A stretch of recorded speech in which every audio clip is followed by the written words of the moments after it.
कैसे हैं स्टूडेंट। आशा करते हैं कि अच्छे होंगे, स्वस्थ होंगे और मन लगाकर पढ़ाई कर रहे होंगे। आज की इस वीडियो में मैं आप सभी को करवाने वाला हूं क्लास 10th। ठीक है स्टूडेंट, क्लास 10th ज्योग्राफी का, ठीक है, टोटल के टोटल मेरे प्यार बच्चों, टोटल के टोटल मैं आप लोगों को VVI इम्पोर्टेंट बिंदु करवाने वाला हूँ। यहाँ पर आप लोग देख सकते हैं महत्वपूर्ण बिंदु जो कि आप लोगों के क्लास 10th के लिए मेरे प्यार बच्चों काफ़ी इंपॉर्टेंट होने वाला है। तो जल्दी से जल्दी मेरे प्यार बच्चों सभी स्टूडेंट वीडियो को लाइक और चैनल को सब्सक्राइब कर लीजिए, ताकि मैं आप लोगों को क्लास 10th ज्योग्राफी का सभी के सभी महत्वपूर्ण बिंदु को वन शॉट में आप लोगों को मैं दे पाऊंगा, जहां से तैयारी करके आप लोग एग्जाम में मेरे प्यार बच्चों बहुत ही अच्छा मार्क्स ला सकते हैं। ठीक है स्टूडेंट, तो आइए बिना लेट किए हुए हम सभी स्टार्ट करते हैं। चलिए बाबू, सबसे पहला टॉपिक हम लोगों का इस प्रकार से यहाँ पर है। देखिए यहाँ पर है बाबू कि कोयला किस प्रकार का संसाधन है। तो आप सभी स्टूडेंट याद रखिएगा कि जो कोयला होता है मेरे प्यारे बच्चों वो अनवीकरणीय संसाधन के अंतर्गत आता है। यह प्रश्न कई बार ऑब्जेक्टिव में पूछा गया है। चलिए दूसरा नंबर का टॉपिक है कि सौर ऊर्जा किस प्रकार का संसाधन है। जो सौर ऊर्जा होता है वह पुनः पूर्ति योग्य संसाधन होता है, क्योंकि सौर ऊर्जा को हम लोग बार बार क्या कर सकते हैं, तो प्रयोग कर सकते हैं और ये खत्म होने पर पुनः प्राप्त हम लोग इसको तुरंत में कर लेते हैं। लेकिन कोयला, पेट्रोल, डीजल ये सब अगर एक बार ख़त्म हो जाए तो हम लोग इसको जल्दी प्रयोग नहीं कर सकते, क्योंकि इसके बनने में लाखों वर्ष जो है कि लग जाते हैं। ठीक है स्टूडेंट, अगला है यहाँ पर कि तट रेखा से कितने किलोमीटर तक का क्षेत्र सीमा, ठीक है, अपवर्जन आर्थिक क्षेत्र कहलाती है, तो 200 किलोमीटर। ठीक है, याद रखिएगा तट मतलब हुआ जैसे कोई समुद्र है, समुद्र के किनारा से 200 किलोमीटर तक का जो क्षेत्र होता है ना बाबू, वो कौन क्षेत्र के अंतर्गत आता है, तो यहाँ पर दिया ना। हाँ, तो याद रखिएगा सीमा अपवर्जन आर्थिक क्षेत्र कहलाता है। ठीक है, याद रखिएगा सभी के सभी टॉपिक जो है आप लोगों के लिए काफ़ी इंपॉर्टेंट है, इसलिए वीडियो को जल्द से जल्द लाइक कर दीजिए और चैनल को सब्सक्राइब कर दीजिएगा। इसी तरह का जो है कि आप लोगों को वीडियोस मिलते रहेगा हमारे इस प्यारा सा चैनल जिसका नाम है VSP अर्थात विजय स्टडी पॉइंट। चलिए बाबू, अगला टॉपिक है यहाँ पर कि समुद्री क्षेत्र में कितने, है ना, समुद्री क्षेत्र में कितने किलोमीटर तक का क्षेत्र राजनीतिक, है ना, राजनीतिक सीमा क्षेत्र, राजनीतिक सीमा के तहत राष्ट्रीय संपदा निहित है। तो मेरे प्यारे बच्चों 19.2 किलोमीटर। अगला है कि किसने कहा था कि संसाधन होते नहीं संसाधन बनते हैं।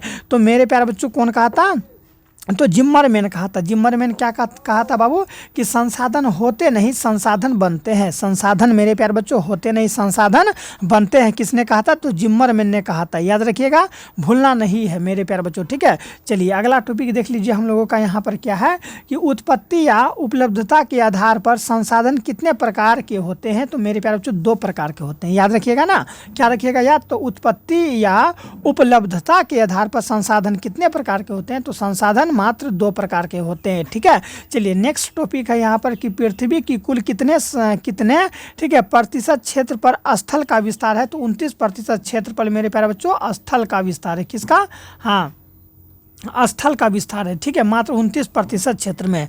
चलिए अगला टॉपिक है हम लोगों का यहाँ पर कि पृथ्वी की कुल कितने प्रतिशत क्षेत्र का, ठीक है, जल विस्तार है। यानी कि पृथ्वी पर कितना प्रतिशत क्षेत्र है, क्षेत्रफल है जहाँ पर कौन सी का विस्तार है बाबू, तो जल का विस्तार है। तो 71% पर याद रखिएगा माँ बाबू, वहाँ पर जल का विस्तार है। ठीक है, पानी का। आइए अगला है यहाँ पर कि पर्यावरण संरक्षण के लिए पहला विश्व शिखर सम्मेलन कहाँ और कब आयोजित की गई थी।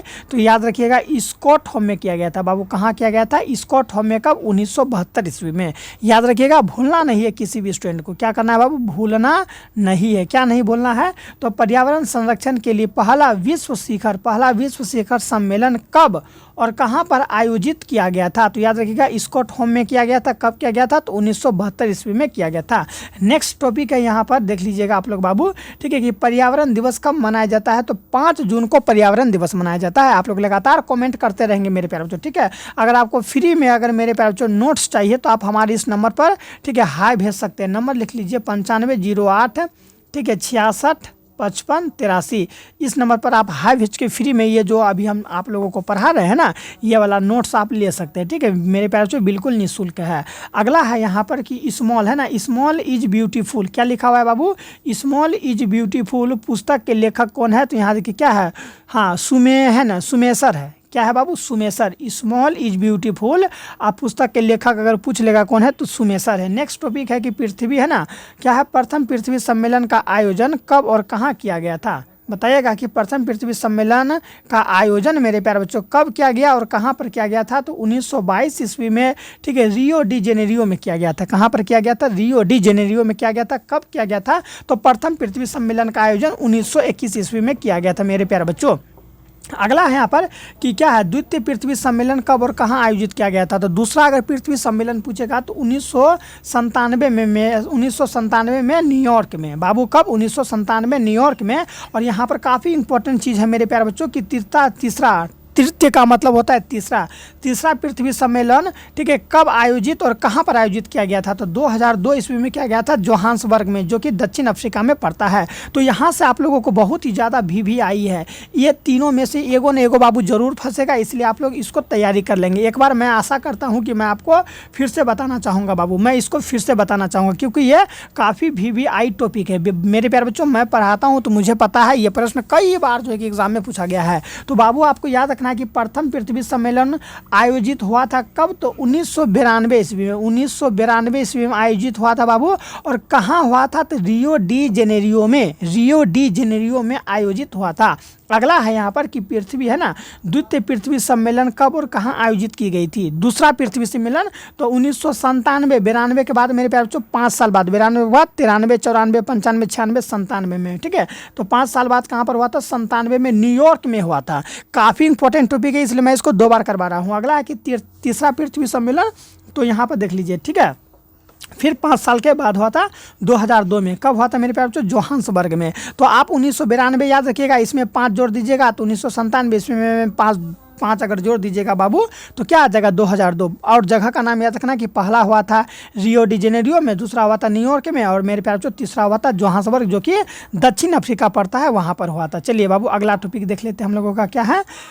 चलिए यहाँ पर नेक्स्ट टॉपिक है हम लोगों का बाबू, यहाँ क्या है कि चलिए यहाँ पर है कि जलवायु परिवर्तन सम्मेलन का आयोजन कब और कहाँ हुआ था? तो 2009 ईस्वी में। याद रखिएगा कब? 2009 ईस्वी में, ठीक है। कहाँ पर हुआ था बाबू? डेनमार्क में। डेनमार्क, यहाँ देखिए ना क्या लिखा हुआ है, कोपेनहेगन, जो कि डेनमार्क में पड़ता है। याद रखिएगा कि क्या है, जलवायु परिवर्तन सम्मेलन का आयोजन कब और कहाँ पर हुआ था? तो आई होप आप लोग समझ गए होंगे। अगला है यहाँ पर कि दुनिया की सबसे कीमती संसाधन क्या है बाबू? तो दुनिया की सबसे कीमती संसाधन खनिज को माना जाता है मेरे प्यारे बच्चों। किसको माना जाता है? खनिज को। अगला है यहाँ पर कि किस प्राकृतिक संसाधन का भंडारण सीमित है, यानी कि किसका भंडारण सीमित है, आने वाला टाइम में ये बाबू क्या हो जाएगा? तो समाप्त हो जाएगा, ठीक है। तो याद रखिएगा खनिज तेल हम लोग का क्या है? भंडारण सीमित है।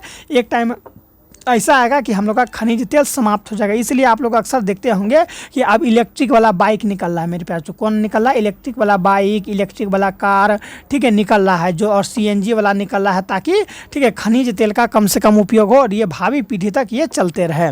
आप लोग हर एक चीज़ों को याद रखिएगा। नेक्स्ट है कि दूषित जल के द्वारा किसका जो कि अस्तित्व खतरे में आ रहा है? तो बाबू मछली का। मछली जिसको आप लोग बहुत ही चाव से खाते होंगे, ठीक है। तो वही है कि दूषित जल का मतलब होता है गंदा जल। गंदा जल की वजह से क्या होता है बाबू? ठीक है, हाँ, तो मछली का जीवन जो है ना खतरा में आ रहा है, तथा सभी जलीय जीव का मतलब होता है जल में रहने वाले जीव, जल में, ठीक है, जल में रहने वाले जीव का अस्तित्व धीरे धीरे क्या होते जा रहा है मेरे प्यारे बच्चों? समाप्त हो रहा है। इसका सबसे बड़ा अगर रीजन है तो दूषित जल बोले बाबू तो गंदा जल। अगला है यहाँ पर कि ज्वारीय ऊर्जा किस प्रकार का संसाधन है? तो नवीकरणीय संसाधन, ठीक है। ज्वारीय ऊर्जा जो बार बार बनता है बाबू, ये बार बार क्या होता है बाबू? तो याद रखिएगा ये बार बार जो है ना बनते रहता है, इसीलिए हम लोग इसको क्या कहते हैं? तो इसको हम लोग ज्वारीय संसाधन कहते हैं, ठीक है। चलिए ज्वारीय संसाधन को नवीकरणीय संसाधन कहते हैं, ठीक है।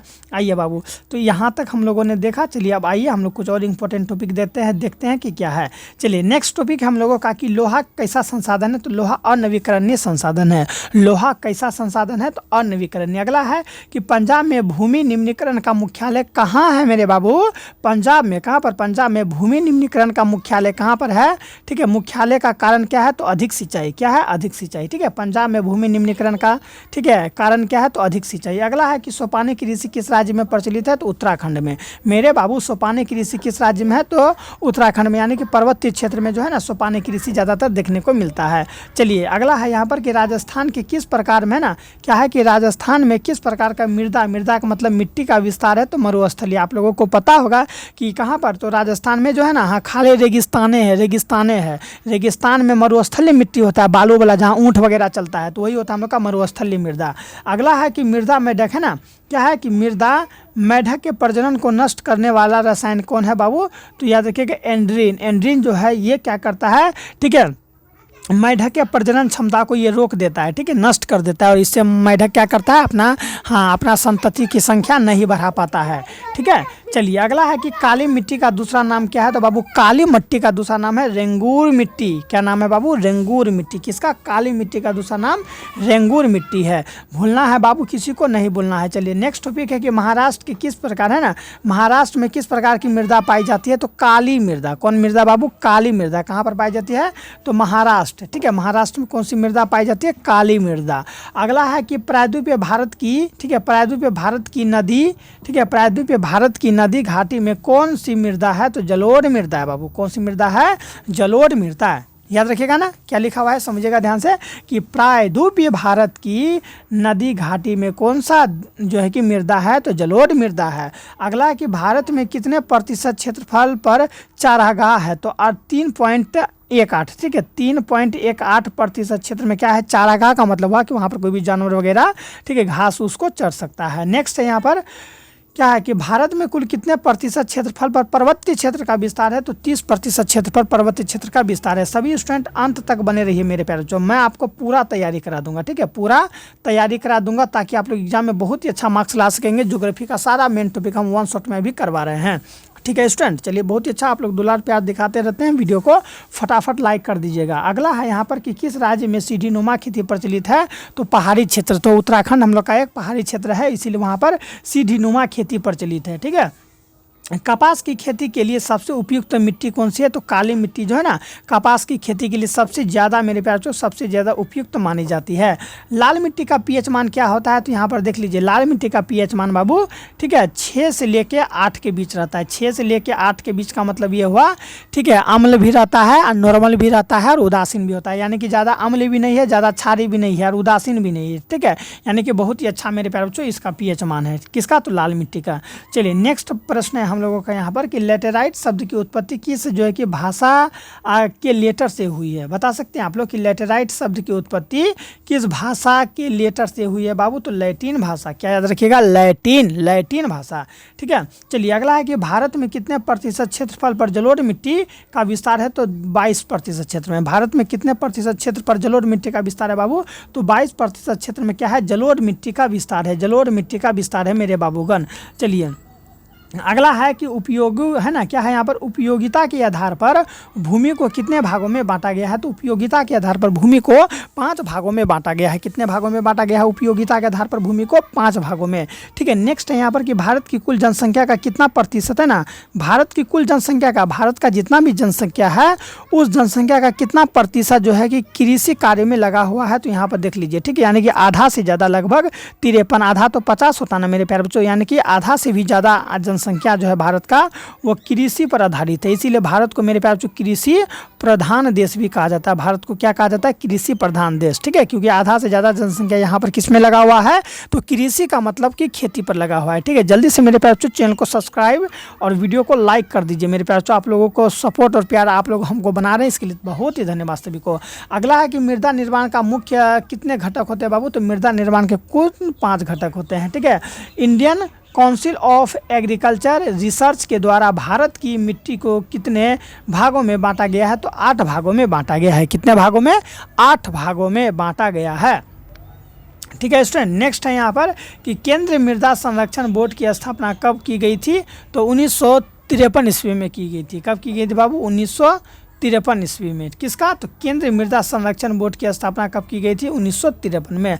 अगला है कि भारत में कुल भूभाग के कितने प्रतिशत पर जो है कि कृषि कार्य की जाती है? तो यहाँ देखिए, भारत के कुल भूभाग पर, भारत का जितना भी जमीन है उस भूभाग का मेरे प्यारे बच्चों 48.83%, 8, ठीक है, हाँ 48.83% वो किस में लगा हुआ है मेरे प्यारे बच्चों? तो याद रखिएगा कृषि कार्य में की जाती है। इतना प्रतिशत जगह का प्रयोग खेती में किया जाता है। अगला है यहाँ पर कि बिहार में है ना बाबू, क्या है कि बिहार में जलोढ़ मिट्टी को किस नाम से जाना जाता है? तो दियरा नाम से जाना जाता है। किस है बाबू? दियरा, दियरा मिट्टी के नाम से जाना जाता है, दियरा मिट्टी के नाम से जाना जाता है। ठीक है, चलिए कंफ्यूज नहीं करना है, सभी स्टूडेंट को याद रखना है। मेरे प्यारे बच्चों जल्दी से जल्दी वीडियो को लाइक और चैनल को सब्सक्राइब कर दीजिए। ठीक है, और मेरे प्यारे बच्चों आप लोग कमेंट कीजिएगा, कहीं पर भी डाउट हो तो तुरंत में जवाब मिलेगा। ग्रुप में जुड़ने के लिए आपको नंबर बता ही दिए, फिर से बता देते हैं 9508 66 55 83, यही मेरा नंबर है। ठीक है, चलिए बाबूगन, अगला है कि नदियाँ द्वारा बहाकर लाई गई जलोढ़ मिट्टी की नई परतों को क्या कहते हैं, तो उसको हम लोग खादर कहते हैं। क्या कहते हैं बाबू? खादर। नेक्स्ट है कि नदियों द्वारा बहा कर लाई गई पुरानी जलोढ़ मिट्टी को बांगर कहा जाता है। बाबू क्या कहा जाता है? बांगर। यही आपको ऑप्शन में रहेगा, बांगर कहते हैं, खादर कहते हैं, ए और बी दोनों, या फिर इनमें से कोई नहीं, तो आप लोग बांगर में टिक मारना होता है। चलिए आइए हट जाओ। हाँ तो मेरे प्यारे बच्चों अगला है कि वृहद क्षेत्र में जल की उपस्थिति के कारण, जल की उपस्थिति के कारण है ना, जल की उपस्थिति के कारण पृथ्वी को क्या कहते हैं, तो पृथ्वी को मेरे प्यारे बच्चों नीला ग्रह कहते हैं। किस कौन ग्रह कहते हैं स्टूडेंट? तो नीला ग्रह कहते हैं। ठीक है,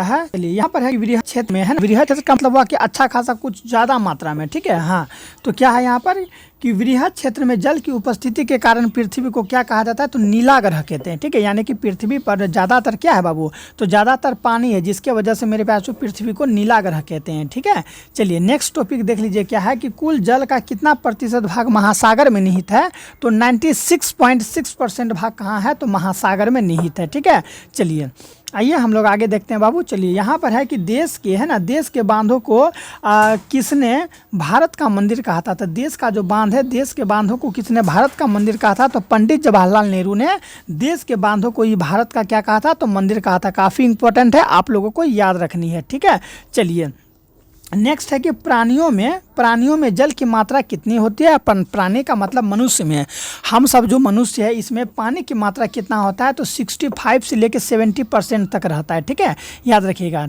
कितना बाबू, तो 65% से लेकर 70% के बीच में ही हम लोगों का शरीर में पानी रहता है। ठीक है, चलिए अगला देख लीजिएगा, यहाँ पर है कि बिहार में अति जल दोहन से किस तत्व का संकेंद्रण बढ़ा है, तो आर्सेनिक का संकेंद्रण बढ़ा है अति जल दोहन के वजह से। आप लोग हर एक टॉपिक को याद रखिएगा मेरे प्यारे बच्चों। अगला है कि भारत सरकार ने कब राष्ट्रीय पेयजल मिशन लागू किया था, तो 1986 ईस्वी में लागू किया था। बाबू कब लागू किया था? 1986 ईस्वी में। ठीक है, वही यहाँ पर है कि भारत सरकार ने कब राष्ट्रीय पेयजल मिशन लागू किया था, तो 1986 ईस्वी में लागू किया गया था। ठीक है, हीराकुंड परियोजना किस नदी पर है, तो महानदी पर है।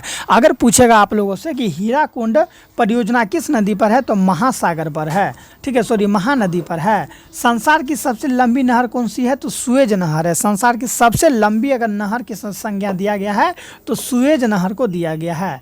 ठीक है बाबू, चलिए आइए हम लोग अगला टॉपिक देखते हैं। इसी तरह से आप लोग को पूरा करवाएंगे बाबू ज्योग्राफी। ठीक है, आप लोग को नोट्स फ्री में मिल जाएगा। ठीक है, बशर्ते चैनल को सब्सक्राइब और वीडियो को लाइक करके रखनी है। अगला है कि नागार्जुन सागर परियोजना किस नदी पर है बाबू, तो कृष्ण नदी पर है। किस नदी पर है बाबू? कृष्णा नदी पर है। क्या लिखा हुआ है देख लीजिएगा कि नागार्जुन सागर परियोजना किस नदी पर है, तो कृष्णा नदी पर। ठीक है, पीने लायक मीठे जल की पानी उपलब्ध होती है कहाँ पर बाबू? ठीक है, पीने लायक मीठे जल का उपलब्धता कितना है, तो मात्र 2.5%, यानी कि 2.5% ही जल है जो कि मीठे जल का पानी है, जो कि पीने लायक है। बाकी सब पीने लायक पानी नहीं है पृथ्वी पर। संयुक्त राष्ट्र है ना, संयुक्त राष्ट्र विश्व जल विकास रिपोर्ट कब प्रस्तुत किया गया था, तो 2003 को प्रस्तुत किया गया था। भूलना नहीं है, किसी भी छात्र को याद रखिएगा। हर एक टॉपिक आप लोग याद कर लीजिए मेरे प्यारे बच्चों, हर एक टॉपिक आप लोग क्या कर लीजिए, तो याद कर लीजिए। नेक्स्ट है यहाँ पर देखिए क्या है कि भाखड़ा नांगर परियोजना किस नदी पर और कितने ऊंचाई पर स्थित है। जल्दी से बताएगा कि भाखड़ा नांगर परियोजना किस नदी पर बाबू, किस नदी पर और कितनी ऊंचाई पर स्थित है। किस नदी पर और कितनी ऊंचाई पर स्थित है, तो याद रखिएगा सतलज नदी पर। ठीक है, हाँ 226 मीटर की ऊंचाई पर क्या है बाबू, तो वो स्थित है। ठीक है, चलिए फिर है यहाँ पर कि दक्षिण भारत की सबसे बड़ी नदी घाटी परियोजना क्या है, तो तुंगभद्रा है। क्या है बाबू? तुंगभद्रा। यहाँ देख लीजिए है ना, तुंगभद्रा। चलिए किस नहर को राजस्थान नहर के नाम से जाना जाता है? तो इंदिरा गांधी नहर को। इंदिरा गांधी नहर को मेरे प्यारे बच्चों किस नाम से जाना जाता है? वो यहाँ पर है कि किस नहर को, ठीक है, राजस्थान नहर के नाम से जाना जाता है। तो इंदिरा गांधी नहर को राजस्थान नहर के नाम से जाना जाता है। भूलना नहीं है आप लोगों को मेरे प्यारे बच्चों, क्योंकि सभी के सभी टॉपिक आप लोगों की एग्जाम के लिए काफ़ी भी आई है। अगला है यहाँ पर कि किस नहर को राजस्थान का नहर के नाम से जाना जाता है? तो इंदिरा गांधी नहर को। भारत में जल का सर्वाधिक उपयोग किस क्षेत्र में होता है? तो सिंचाई के क्षेत्र में। सिंचाई मतलब खेत वगैरह में आप लोग देखते हैं ना, फसल में पानी जो डालते हैं, फसल में जो पानी डालते हैं वहीं पर सबसे ज़्यादा जो है ना जल की क्या होती है, तो उपयोग होती है। चलिए नेक्स्ट है यहाँ पर कि भारत है ना, भारत की सबसे बड़ी कृत्रिम झील क्या है? भारत की सबसे बड़ी कृत्रिम झील क्या है? तो गोविंद वल्लभ पंत, ठीक है, गोविंद वल्लभ पंत जो है ना, यही याद रखिएगा। अगला है कि राष्ट्रीय पेयजल मिशन का दूसरा नाम क्या है बाबू? तो राष्ट्रीय पेयजल मिशन का दूसरा नाम है राजीव गांधी राष्ट्रीय पेयजल मिशन। क्या नाम है बाबू? राजीव गांधी राष्ट्रीय पेयजल मिशन। भूलना है क्या? नहीं भूलना है। नेक्स्ट है यहाँ पर कि राष्ट्रीय जल संसाधन है ना, राष्ट्रीय जल संसाधन का विलय राष्ट्रीय जल नीति में कब हुआ था? तो याद रखिएगा 9 सितंबर 1987 ईस्वी को हुआ था बाबू। कब हुआ था? 9 सितंबर 1987 ईस्वी को। भूलना है किसी भी छात्र को नहीं। तो जल्दी से मेरे प्यारे बच्चों आप लोग कमेंट करके बताइएगा कि आप हमारे इस वीडियो को किस जिला से देख रहे हैं, ठीक है, ताकि मैं भी जान सकूँ कि आप लोग कहाँ से हमारे इस क्लास को करते हैं। अगला है कि 2001 तक कितने प्रतिशत है ना, 2001 तक कितने प्रतिशत भौगोलिक क्षेत्र में वन का विस्तार था? तो कितना यहाँ देख लीजिए 19 पॉइंट लिखा हुआ है यहाँ पर, 19.27% पर क्या था बाबू? भौगोलिक क्षेत्र पर वन का विस्तार था। ठीक है। अगला है कि बिहार में कितने प्रतिशत भौगोलिक क्षेत्र में वन का विस्तार है? तो मात्र 7% क्षेत्र में वन का विस्तार है। ठीक है। अगला है कि किस राज्य में वन का सबसे अधिक विस्तार है? तो याद रखिएगा कि मध्य प्रदेश में बाबू। ठीक है। मध्य प्रदेश में क्या है? वन का सबसे अधिक विस्तार अगर पूछ लेगा तो आप लोग मध्य प्रदेश से जाइएगा। ठीक है। यहाँ नीचे में देख लीजिए। ठीक है। फिर है यहाँ पर कि वन प्रबंधन क्या है? वन प्रबंधन एवं संरक्षण की दृष्टि से वन है ना, वन मेरे प्यारे बच्चों वन को कितने वर्गों में बांटा गया है? तो याद रखिएगा आप लोग कि 3 वर्गों में बांटा गया है। कितने वर्गों में मेरे छात्र? 3 वर्गों में बांटा गया है। ठीक है। संविधान, यहाँ देखिए यहाँ पर लिखा हुआ है कि संविधान की धारा 21 का संबंध किससे है? तो वन जीव तथा प्राकृतिक संसाधन का संरक्षण से है। वन जीव का मतलब हुआ कि जंगल का संरक्षण, वन में रहने वाले जंगल का संरक्षण करना है। ठीक है। संविधान की धारा 21 का संबंध उसी से है। चलिए आइए अगला देख लेते हैं। यहाँ पर क्या है कि प्राकृतिक संसाधन के संरक्षण के लिए 1968 में, ठीक है, 1968 में कौन सा कन्वेंशन हुआ था? तो अफ्रीका कन्वेंशन हुआ था। कौन सा कन्वेंशन हुआ था बाबू? Africa convention. भूलना है कभी नहीं भूलना है। क्या लिखा हुआ है यहाँ देखिए, प्राकृतिक संसाधन के संरक्षण के लिए 1968, ठीक है, 1968 में कौन सा कन्वेंशन हुआ था? तो अफ्रीकी कन्वेंशन हुआ था। काफ़ी इंपॉर्टेंट सब टॉपिक है बाबू, आपको डायरेक्ट एग्जाम में देखने को मिलेगा। तभी आप ये मत कहिएगा कि हमारे विजय सर नहीं बताए थे। ठीक है, विजय सर ये सब नहीं बताए थे, हम पहले ही बता देते हैं। अगला कि कौन सा जीव केवल भारत में पाया जाता है? तो डॉल्फिन जो है केवल भारत में पाया जाता है बाबू। कौन सा जीव केवल भारत में पाया जाता है? तो डॉल्फिन। डॉल्फिन केवल कहाँ पाया जाता है? भारत में। अगला देख लीजिएगा यहाँ पर क्या है। ठीक है स्टूडेंट, अगला टॉपिक है कि भारत की राष्ट्र पक्षी क्या है? मयूर, जिसको हम लोग मोर भी कहते हैं। मोर को हम लोग, ठीक है, हाँ, मयूर कहते हैं। चलिए अगला है कि मैंग्रोव्स वन का सबसे अधिक विस्तार कहाँ है? तो सुंदरवन में। कहाँ पर मेरे प्यारे बच्चों? मैंग्रोव्स वन का सबसे अधिक विस्तार कहाँ है? सुंदरवन, जो कि कहाँ पड़ता है बाबू? पश्चिम बंगाल में पड़ता है। चलिए टेक्सोल का उपयोग होता है तो कैंसर में उपयोग होता है। टेक्सोल का उपयोग याद रखिएगा, ये एक औषधि है जिसका प्रयोग हम लोग कैंसर के उपचार के लिए करते हैं, टेक्सोल का। ठीक है। चरक का संबंध किससे? तो भारत से। पूछ लेगा डायरेक्ट आप लोगों से कि चरक का संबंध निम्न में से किस देश से है? भारत, यूनान, पाकिस्तान, इंडिया दे देगा, तो आपको भारत से जाना है। ठीक है। चलिए इंडिया वही हुआ बाबू। चलिए चिपको आंदोलन से संबंधित व्यक्ति कौन थे? तो सुंदरलाल बहुगुणा जो थे वो चिपको आंदोलन से क्या थे बाबू? तो संबंधित व्यक्ति थे। ठीक है। चिपको आंदोलन से संबंधित व्यक्ति कौन थे? तो सुंदरलाल बहुगुणा। अगला है कि भारत का राष्ट्रीय पशु क्या है बाबू? तो बाघ। बाघ आप लोग जानते हैं ना, टाइगर है। चलिए शेर नहीं बोलिएगा, शेर अलग हो जाता है, बाघ अलग हो जाता है। तो भारत का राष्ट्र पशु बाघ को कहा जाता है, ना कि शेर। जंगल का राजा अगर पूछ लेगा तब जंगल का राजा शेर बोलिएगा। ठीक है। चलिए ठीक है, लेकिन आपसे ये नहीं पूछेगा कि जंगल का राजा निम्न में से कौन है। हाँ मेरे प्यारे बच्चों, अगला है कि भारत का पहला जीव आरक्षण क्षेत्र कब और कहाँ बनाया गया था? तो 1986 ईस्वी में नीलगिरी क्षेत्र में बनाया गया था। कब बनाया गया था? 1986 ईस्वी में नीलगिरी क्षेत्र में बनाया गया था।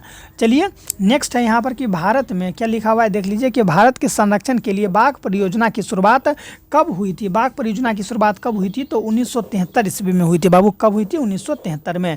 चलिए अगला है कि जीव जैव मंडल क्या है? सभी जीव मंडल आरक्षित क्षेत्र किसके लिए सहयोग है ना, किसके लिए है ना, किसके सहयोग से स्थापित किए गए थे? तो यूनेस्को के सहयोग से बाबू क्या किया गया था? तो स्थापित किया गया था। वही यहाँ पर है कि सभी जैव मंडल आरक्षित क्षेत्र किसके सहयोग से स्थापित किया गया था? तो यूनेस्को के सहयोग से स्थापित किया गया था। भारत में लगभग कितने खनिज पाए जाते हैं? तो बहुत ही खुशी की बात है कि भारत में लगभग 100 प्रकार की खनिज पाई जाती है, ठीक है, जिसमें से आप 10-20 का भी नाम नहीं जानते होंगे, ठीक है, लेकिन भारत में 100 प्रकार की खनिजें पाई जाती है। कितने प्रकार के बाबू? 100 प्रकार की खनिजें पाई जाती है।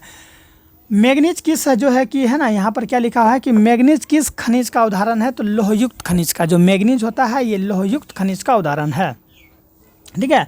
अभ्रक किस खनिज का उदाहरण है बाबू? तो धात्विक खनिज का। अभ्रक किस खनिज का उदाहरण है? धात्विक, ठीक है, सॉरी अधात्विक। मैग्नीज है ना, सॉरी अभ्रक किस खनिज का उदाहरण है? तो अधात्विक खनिज का उदाहरण है कौन सी? अभ्रक, ठीक है बाबू। चलिए जल्दी से जल्दी चैनल को सब्सक्राइब कर लीजिएगा और बताएगा कि किस खनिज को उद्योगों की जननी कहा जाता है? तो लोहा को उद्योगों की जननी कहा जाता है। मेरे प्यारे बच्चों, लोहा को क्या कहा जाता है? तो उद्योगों की जननी कहा जाता है। फैक्ट्री का जननी है ये कौन? लोहा, क्योंकि लोहा नहीं रहता तो बाबू उद्योग का शायद जन्म नहीं हो पाता। अगला प्रश्न है यहाँ पर देख लीजिएगा कि भारत की सबसे बड़ा लौह उत्पादक राज्य कौन है? तो भारत का सबसे बड़ा लौह उत्पादक राज्य अगर पूछेगा तो कर्नाटक से जाइएगा। कर्नाटक भारत का सबसे बड़ा लौह उत्पादक राज्य है, ठीक है। चलिए नेक्स्ट है यहाँ पर कि मैग्नीज उत्पादन में भारत का विश्व में कौन सा स्थान है? तो यहाँ देखिए तीसरा स्थान है, ठीक है। कौन सा स्थान है बाबू? तीसरा स्थान है। चलिए 1 टन, और आगे लिखा हुआ है कि 1 टन इस्पात बनाने में कितने में, ठीक है, कितने में मैग्नीज का उपयोग होता है? तो 10 किलो, ठीक है, 10 किलो मैग्नीज का उपयोग होता है। याद रखिएगा कि 1 टन इस्पात बनाने में मेरे बाबू 1 टन इस्पात बनाने में कितने मैग्नीज का उपयोग होता है? तो 10 किलोग्राम मैग्नीज का उपयोग होता है। भूलना है क्या बाबू? किसी को नहीं भूलना है। जल्दी जल्दी चैनल को सब्सक्राइब, वो वीडियो को लाइक कर दीजिएगा। तो चलिए अब हम लोग अगला टॉपिक देखते हैं। ये हुआ था ना, चलिए पे मिशन, हाँ चलिए ये सिंचाई के लिए, हाँ ये हो गया था, ठीक है। चलिए आप लोगों को बताए थे ना मेरे प्यारे बच्चों, राष्ट्रीय जल संसाधन विलय नीति, हाँ ये बता दिए थे। आइए अब हम लोग का यहाँ से होगा, ठीक है। क्या है यहाँ पर कि एल्युमिनियम बनाने के लिए किस खनिज की आवश्यकता होती है बाबू? तो बॉक्साइट की आवश्यकता होती है। क्या बनाने के लिए? एल्युमिनियम बनाने के लिए किस खनिज की आवश्यकता होती है? तो बॉक्साइट का उपयोग किया जाता है बाबू एल्युमिनियम बनाने के लिए। अगला है कि देश में तांबे का कुल भंडार कितना है? तो 125 करोड़ टन, ठीक है, 125 करोड़ टन क्या है? देश में तांबा का कुल भंडार है। अगला है कि बिहार झारखंड देश का कितना प्रतिशत अभ्रक का उत्पादन करता है? तो 80% उत्पादन मात्र बिहार और झारखंड 2 देश मिलकर करता है, ठीक है। चलिए नेक्स्ट है यहाँ पर कि सीमेंट उद्योग का सबसे जो है ना, सीमेंट उद्योग का सबसे प्रमुख कच्चा माल क्या है? तो सबसे प्रमुख कच्चा माल अगर पूछ लेगा तो चूना पत्थर है। क्या है बाबू? सीमेंट उद्योग का सबसे प्रमुख कच्चा माल बाबू चूना पत्थर है। नेक्स्ट है कि चूना पत्थर किस चट्टान में पाई जाती है? तो अवसादी चट्टान में पाई जाती है। क्या? चूना पत्थर किस चट्टान में पाई जाती है? तो अवसादी चट्टान में क्या पाया जाता है बाबू? तो याद रखिएगा चूना पत्थर पाया जाता है अवसादी चट्टान, ठीक है। अगला है यहाँ देखिए क्या है कि विश्व का दूसरा सबसे बड़ा बॉक्साइट भंडार कहाँ है? तो बाबू भारत में है।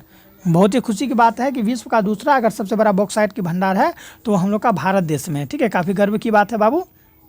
आइए अगला है यहाँ पर कि झारखंड क्या लिखा हुआ है? देखिएगा कि झारखंड का, ठीक है, अभ्रक सर्वोच्च है ना, क्या है? झारखंड का अभ्रक सर्वोच्च कोटि का होता है, जिसे कहा जाता है तो उसको हम लोग बंगाली रूबी कहते हैं। याद रखना है सबको, याद रखिएगा। क्या याद रखना है कि झारखंड का जो अभ्रक है वो सर्वोत्तम कोटि का होता है, मतलब 1 नंबर कोटि का होता है, जिसे हम लोग क्या कहते हैं? तो बंगाल रूबी कहते हैं। क्या कहते हैं बाबू? बंगाल रूबी, ठीक है। इसके नाम से हम लोग इसको जानते हैं। भारतीय अर्थव्यवस्था की रीढ़ क्या है? तो भारतीय अर्थव्यवस्था की रीढ़ कृषि है। कृषि मतलब खेती जो है वो हम लोग का भारतीय अर्थव्यवस्था की बाबू रीढ़ है। जिस प्रकार अगर मनुष्य का रीढ़ नहीं रहेगा तो मनुष्य चल फिर नहीं पाएगा, उसी प्रकार से, ठीक है। भारतीय जो है ना अर्थव्यवस्था का रीढ़ अगर है वो खेती है।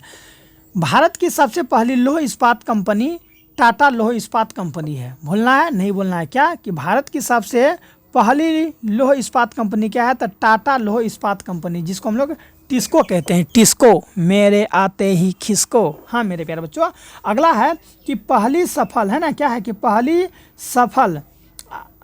सफल आधुनिक सूती मिल कहाँ स्थापित की गई थी? तो मुंबई में। कहाँ की गई थी बाबू? मुंबई में किया गया था। चलिए, हुगली किस उद्योग, है ना, क्या लिखा हुआ है कि हुगली किस औद्योगिक प्रदेश का केंद्र है बाबू? तो कोलकाता का है। किसका? कोलकाता और, है ना, मेदिनीपुर का है। कोलकाता और मेदिनीपुर का है। चलिए, अगला है कि बोकारो लौह इस्पात उद्योग किस क्षेत्र में आता है? तो सार्वजनिक क्षेत्र में आता है। बोकारो लौह इस्पात उद्योग किस क्षेत्र में आता है मेरे बाबू? तो सार्वजनिक क्षेत्र के अंतर्गत आता है। याद रखिएगा, काफ़ी इंपॉर्टेंट सब है। चलिए, नेक्स्ट है कि पेट्रो, है ना, आप लोग सभी स्टूडेंट वीडियो के अंत तक बने रहिए मेरे प्यारे बच्चों, आप लोगों के लिए ये बहुत इंपॉर्टेंट है। ज्योग्राफी जो स्टूडेंट नहीं पढ़े उसके लिए तो ये रामबाण है। अगला है कि पेट्रो रसायन उद्योग है तो कहाँ पर है बाबू? ठीक है, क्या लिखा हुआ है? पेट्रो रसायन उद्योग उपभोक्ता उद्योग होता है। पेट्रो रसायन उद्योग कौन सा उद्योग होता है? तो उपभोक्ता उद्योग। भोपाल गैस त्रासदी में किस गैस का रिसाव हुआ था? तो याद रखिएगा, मिथाइल आइसोसाइनाइड का हुआ था। किसका बाबू? भोपाल गैस त्रासदी में क्या हुआ था? जो भी व्यक्ति था ना वो सुतले था, सबके अंदर में वो गैस चल गया था। ठीक है, मिथाइल आइसोसाइनाइड गैस गया और मेरे प्यारे बच्चों छाती में पानी जमा दिया। छाती जो होता है ना हम लोग का, हाँ, चेस्ट में क्या जमा दिया बाबू? तो पानी जमा दिया। ठीक है, तो वही याद रखिएगा, यही गैस की वजह से हुआ था। ठीक है, हाँ, मिथाइल आइसोसाइनेट। पूछ लगा कि यहाँ भोपाल गैस त्रासदी किस आपदा के अंतर्गत आता है? तो ये एक मानव की वजह से होता है। ये मानव की वजह से हुआ ना, इसीलिए मानव निर्मित आपदा हो जाएगा बाबू। अगला है, यहाँ देखिए क्या है कि सिंदरी कहाँ स्थित है बाबू? सिंदरी जो है वो कहाँ स्थित है? तो झारखंड में। कहाँ पर? सिंदरी कहाँ स्थित है? तो झारखंड में स्थित है। ठीक है, जमशेदपुर किस उद्योग के लिए प्रसिद्ध है? जमशेदपुर किस जो है ना उद्योग के लिए प्रसिद्ध है बाबू? तो इस्पात के लिए प्रसिद्ध है। ठीक है, जमशेदपुर आप लोग सुने होंगे, जमशेद जी टाटा। ठीक है, तो जमशेदपुर किस उद्योग के लिए प्रसिद्ध है? तो लौह इस्पात उद्योग के लिए काफ़ी जो है कि बाबू प्रसिद्ध है। अगला है कि भारत में सर्वाधिक चीनी उत्पादन राज्य कौन है? तो उत्तर प्रदेश। उत्तर प्रदेश क्या है? और उत्तर प्रदेश में अभी भी जाइएगा ना तो गन्ना वहाँ पर खूब रोपा जाता है बाबू। गन्ना और गेहूं की खेती वहाँ पर बहुत ही अच्छा खासा होता है। कहाँ पर? तो यूपी अर्थात उत्तर प्रदेश में। वही है यहाँ पर कि भारत में सर्वाधिक चीनी उत्पादक राज्य क्या है बाबू? तो उत्तर प्रदेश है। चलिए, नेक्स्ट है, यहाँ पर देख लीजिए कि चूना पत्थर का उपयोग किस उद्योग में होता है? तो सीमेंट उद्योग में जो है ना चूना पत्थर का उपयोग होता है। भारत में सबसे पहली सफल लौह इस्पात कंपनी कौन है बाबू? तो ये भारतीय लौह इस्पात कंपनी, जिसको हम लोग टिस्को कहते हैं, यही है। ठीक है, स्वामित्व के आधार पर उद्योग कितने प्रकार के होते हैं बाबू? तो स्वामित्व के आधार पर उद्योग के 2 प्रकार होते हैं। यहाँ देख लीजिए ना, स्वामित्व के आधार पर उद्योग के कितने प्रकार होते हैं? तो 2 प्रकार। अगला है कि भारत की सूती वस्त्र मिल, है ना, भारत की सूती वस्त्र मिल की स्थापना मुंबई में किसके द्वारा की गई थी? मुंबई में मेरे प्यारे बच्चों किसके द्वारा किया गया था? तो आप सभी स्टूडेंट याद रखिएगा, क्या लिखा हुआ है देखिए यहाँ पर, है ना, कांवर जी नाना जी डाबर के द्वारा। ठीक है, क्या है? कांवर जी नाना जी डाबर के द्वारा। ठीक है, भारत में सूती वस्त्र मिल की स्थापना मुंबई में किसके द्वारा किया गया था? तो आप लोग याद रखिएगा, डाबर जी भी अगर ऑप्शन में रहेगा तो घबराइएगा नहीं। ठीक है, डाबर का व्यंजन भी होता है ना बाबू। डाबर का टूथपेस्ट का कौन कौन प्रयोग किए हैं एक बार कमेंट करके बताइएगा, देखते हैं कि कौन कौन स्टूडेंट हैं जो कि किए हैं डाबर। ठीक है, डाबर का बहुत कुछ बनता है बाबू। ठीक है, अगला है कि सूती वस्त्र की, है ना, सूती वस्त्र की महानगरी किसे कहा जाता है? तो मुंबई को सूती वस्त्र का महानगरी कहा जाता है। उत्तर भारत का, है ना, उत्तर भारत का मैनचेस्टर किसे कहा जाता है? तो कानपुर को कहा जाता है। उत्तर भारत का मैनचेस्टर किसको कहा जाता है बाबू? तो कानपुर को। अगला है कि दक्षिण भारत का मैनचेस्टर किसको कहा जाता है? तो दक्षिण भारत का मैनचेस्टर अहमदाबाद को कहा जाता है। ठीक है, किसको बाबू? दक्षिण भारत का मैनचेस्टर अहमदाबाद को कहा जाता है। भूलना है नहीं भूलना है किसी भी छात्र को, याद रखिएगा। चलिए, नेक्स्ट है यहाँ पर कि चीनी उत्पादन में भारत का विश्व में कौन सा स्थान है बाबू? तो दूसरा स्थान है। कौन सा स्थान है? चीनी के उत्पादन में भारत का विश्व में कौन सा स्थान है? तो दूसरा स्थान है। अगला है कि वर्ष 1930 ईस्वी में मंदोर में स्थापित सबसे पुरानी चीनी मिल कहाँ पर है? तो बाबू तो वो हम लोग का बिहार में है। कहाँ पर है? बिहार में। ठीक है, चलिए, अगला है कि टाटा आयरन स्टील कंपनी की स्थापना कब और किसके द्वारा हुई थी? तो 1907 ईस्वी में जमशेद जी टाटा के द्वारा हुआ था। किसके द्वारा हुआ था? तो जमशेद जी टाटा के द्वारा हुआ था। अगला है कि विश्वरैया, है ना, क्या है? विश्वरैया आयरन स्टील लिमिटेड की स्थापना कहाँ हुई थी? तो 1929 ईस्वी में। सॉरी, कब हुई थी? तो 1929 ईस्वी में। देखिए ना, 1923 ईस्वी में हुआ था। चलिए, आइए अब हम लोग अगला देखते हैं। यहाँ पर क्या है कि Indian iron and steel company, जिसको हम लोग क्या कहते हैं? ठीक है, IISCO की स्थापना कब हुई थी? तो 1919 ईस्वी में हुई थी। बार बार हम गलत क्यों बोलते हैं जी? लगता है आप लोग वीडियो को लाइक नहीं किया है ना, इसीलिए 1919 ईस्वी में हुआ था। ठीक है, चलिए कहाँ पर हुआ था? तो हाँ, बर्नर है ना, बर्नरपुर में हुआ था। चलिए अगला है कि भिलाई यंत्र, क्या लिखा हुआ है देख लीजिए, भिलाई यंत्र संयंत्र छत्तीसगढ़ की स्थापना कब हुई थी? तो 1957 ईस्वी में हुई थी। दुर्गा इस्पात है ना, दुर्गापुर इस्पात संयंत्र जो ब्रिटेन की सहायता से दुर्गापुर पश्चिम बंगाल में कब स्थापित की गई थी? तो 1959 ईस्वी में क्या की गई थी बाबू? स्थापित की गई थी। क्यों ना हम अगला प्रश्न देखें। लिखा हुआ है कि राउरकेला इस्पात संयंत्र की स्थापना जर्मनी की सहायता से उड़ीसा में कब की गई थी? तो 1959 ईस्वी में की गई थी। बोकारो लो इस्पात संयंत्र 1972 में किसके सहयोग से स्थापित की गई थी? तो याद रखिएगा, सोवियत संघ रूस के सहयोग से स्थापित किया गया था। ठीक है, चलिए बाबू अगला है यहाँ पर देखिए क्या है कि 1 टन एल्युमिनियम बनाने में कितने बॉक्साइट की आवश्यकता होती है? तो बाबू 6 टन की आवश्यकता होती है। क्या याद रखिएगा, 1 टन एल्युमिनियम बनाने में कितने बॉक्साइट की आवश्यकता होती है? तो 6 टन की आवश्यकता होती है। चलिए नेक्स्ट है कि भारत में मेरे प्यारे बच्चों सवारी गाड़ी के डिब्बे का निर्माण होता है। भारत में सवारी गाड़ी के डिब्बे का निर्माण होता है बाबू।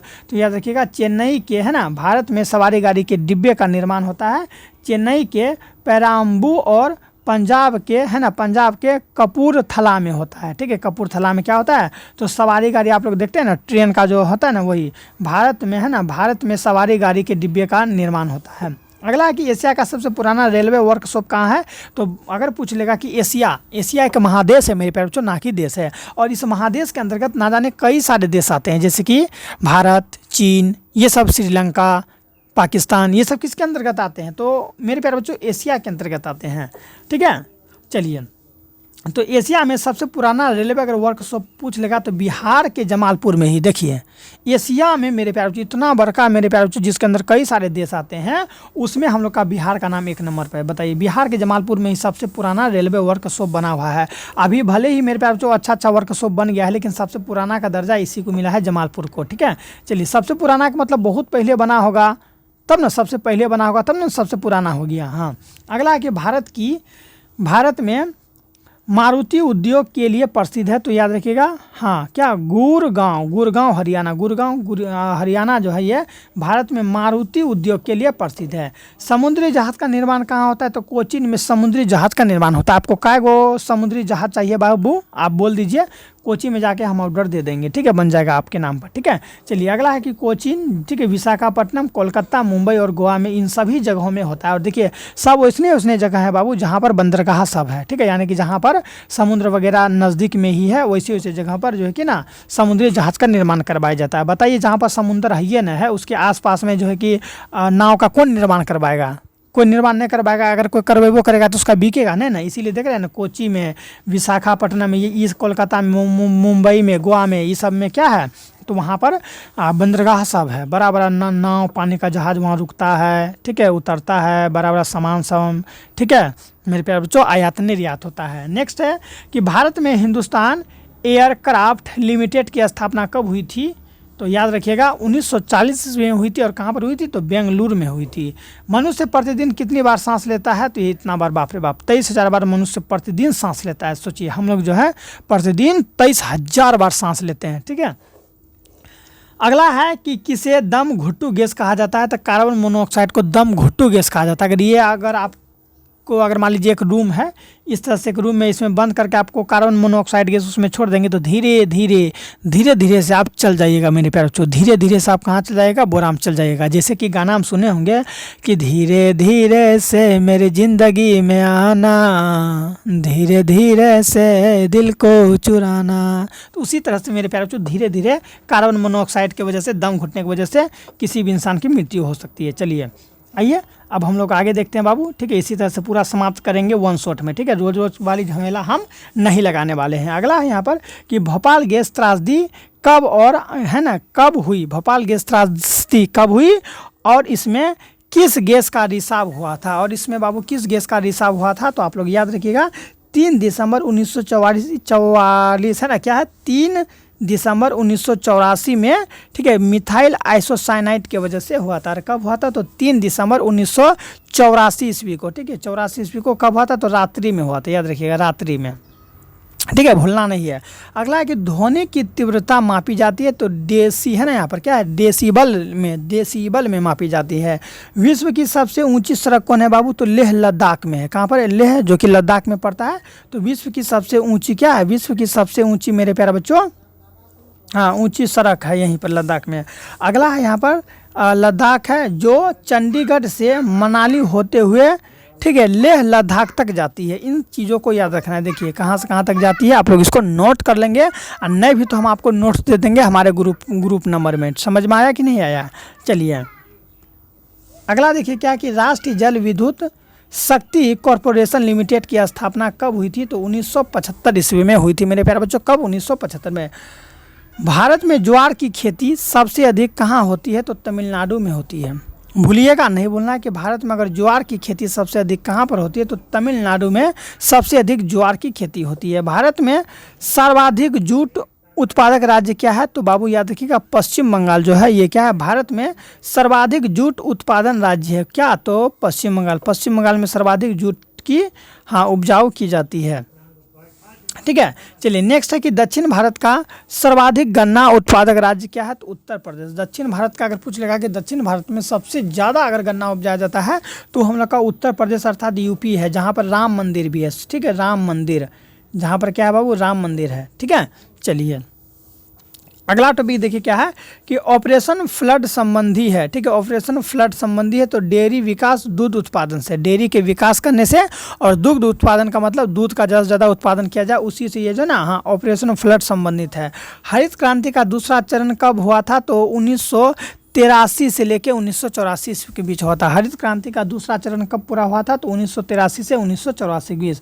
अगला है कि ऑपरेशन फ्लड, ठीक है, ऑपरेशन फ्लड 2 नामक परियोजना कब प्रारंभ हुआ था? तो बस यहाँ देख लीजिए 2002 से 2001 के बीच हुआ था प्रारंभ।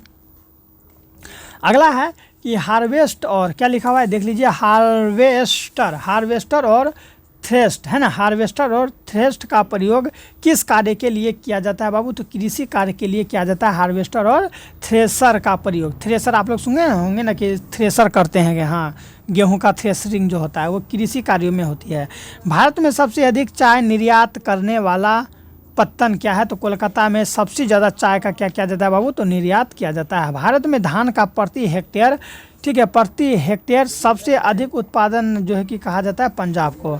भारत में धान का, है ना, क्या लिखा हुआ है कि भारत में धान का प्रति हेक्टेयर सबसे अधिक उत्पादन होता है पंजाब का होता है बाबू। किसका होता है? पंजाब का। नेक्स्ट है कि ऑपरेशन फ्लड का दूसरा नाम क्या है? तो श्वेत क्रांति। श्वेत क्रांति क्या है बाबू? ऑपरेशन फ्लड का दूसरा नाम है श्वेत क्रांति। भूलना है क्या? नहीं भूलना है किसी भी छात्र को। चलिए अगला देख लीजिए क्या है कि हरित क्रांति की शुरुआत कब हुई थी? 1967 से लेके 1968 के बीच, ठीक है, 1967 से लेके 1968 के बीच में क्या हुआ था? हरित क्रांति की शुरुआत हुआ था, ठीक है। अगला कि विश्व में सबसे अधिक पशुपालन होता है। तो विश्व में सबसे अधिक पशुपालन, बहुत ही खुशी की बात है कि हम लोग का भारत देश में सबसे ज़्यादा पशुपालन होता है। बाकी के और सब देश में उतना पशुपालन देखने को आपको नहीं मिलेगा। रबर किस फसल का उदाहरण है बाबू? तो रोपण फसल का उदाहरण है। रबर रोपण फसल का उदाहरण है, ठीक है, याद रखिएगा। चलिए रबर का उत्पादन किस राज्य में किया जाता है? तो केरल में जो है ना रबर का उत्पादन किया जाता है। मसालों का घर भारत को कहा जाता है। मसालों का घर मेरे प्यारे बच्चों भारत को। कौन भारत का जो कि नारियल प्रदेश कहा जाता है? तो केरल को जो है ना भारत का नारियल प्रदेश कहा जाता है। आप लोग मूवीज़ वगैरह में भी देखे होंगे कि केरल के तट पर नारियल की खेती ज़्यादा होती है, ठीक है। अगला है कि मूंगफली का सबसे बड़ा उत्पादक राज्य क्या है? तो गुजरात रे बाबू। क्या है? गुजरात। गुजरात क्या है? मूंगफली का सबसे बड़ा उत्पादक राज्य क्या है? गुजरात। अगला है कि भारत का सर्वाधिक गन्ना उत्पादक राज्य क्या है? तो उत्तर प्रदेश। क्या है? भारत का सर्वाधिक गन्ना उत्पादक राज्य क्या है? तो उत्तर प्रदेश।